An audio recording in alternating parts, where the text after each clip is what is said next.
Hey, I'd like to take a few minutes to share some information regarding the benefits of vitamin D in relation to the coronavirus that we're dealing with today.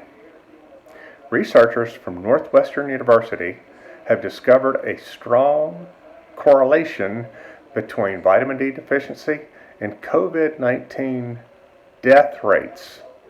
Not the amount of people who get it, but the actual number of people who die. This isn't the first time that vitamin D deficiency has been linked to increased mortality.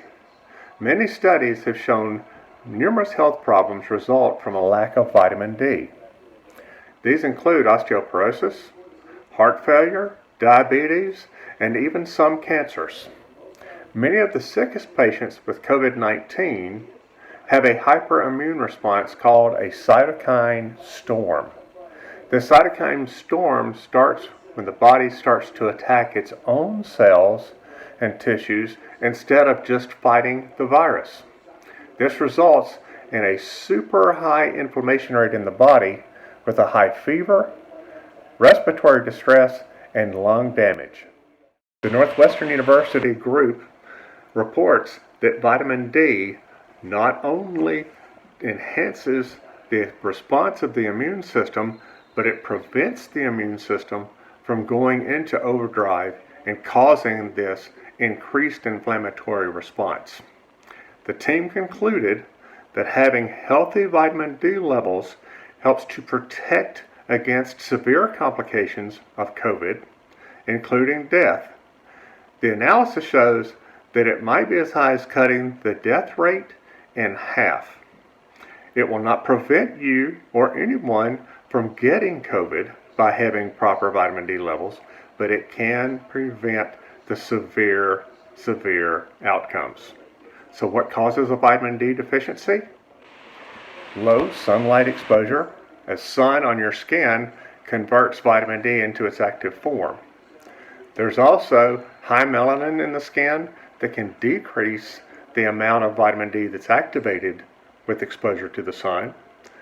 Inadequate vitamin D in our diet, so I'd advise you to just go online and look up foods high in vitamin D and try to consume those foods in your diet.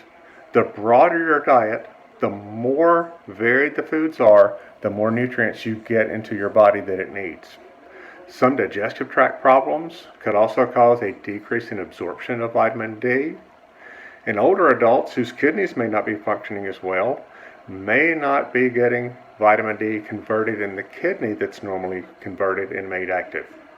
And also, obesity, specifically if you go above 30 on a BMI rating, you could have more vitamin D being absorbed into the cells instead of staying in the bloodstream so they can do their normal job. So how can we protect ourselves to make sure we have the right vitamin D levels? Well, the first thing is you have to know what your vitamin D levels are. The only way to do that is to have a doctor's order and to have it tested. Some insurances may cover that, some may not. So you'll need to discuss that with your doctor. You may want to consider vitamin D supplements. Make sure you're getting a healthy, broad diet that contain all the nutrients your body needs. And keep up the exercise. Get out in the sun, do things so that your body will convert the vitamin D that's there into the active form. I hope this is helpful. I hope it's beneficial for you. Please remember to contact your healthcare professional before starting any supplementation program. And thanks for paying attention. And keep breathing. With love, Grant.